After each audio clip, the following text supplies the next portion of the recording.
This is particularly true for wells and springs, which were seen not just as reflective, but as alive. In both Celtic and Slavic traditions, specific springs were visited for vision quests, not to drink from, but to commune with. The diviner would approach during dawn, dusk, or a liminal date in the calendar like Beltane or Samhain, and after fasting or prayer, would look into the water and ask for clarity. Sometimes a vision would come. Sometimes a message would emerge through a bird's call, a ripple, or even a single drop landing on the surface at a significant moment. Every movement was interpreted. The diviner wasn't reading symbols. They were reading the language of movement within a sacred mirror. It's important to emphasize that this wasn't passive. The practitioner wasn't waiting for something to appear like a ghost in a horror film. They were participating in a relational field.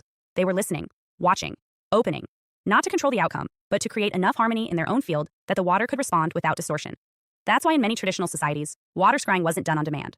You didn't just walk up to a lake and expect a vision. There were requirements: cleansing, ritual dress, emotional purity, and often specific offerings.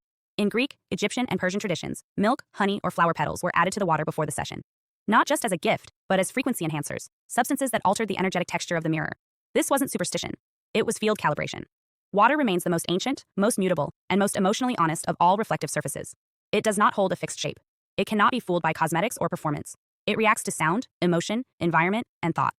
This responsiveness is exactly why water became the first mirror, not because it was convenient, but because it was relational. When you look into water, you are not seeing something flat or static. You are interacting with a surface that shifts with your breath, that echoes your stillness or your tension, and that mirrors back not only your image, but your state. This is what made water sacred in so many goddess rites. The feminine archetype in spiritual traditions is not about gender. It's about flow, receptivity, cyclical wisdom, and nonlinear intelligence.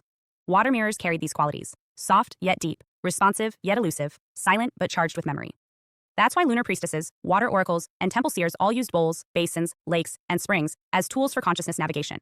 Not just to see visions, but to enter resonance with something deeper than the mind, what modern mysticism might call the field, the matrix, or the morphic net.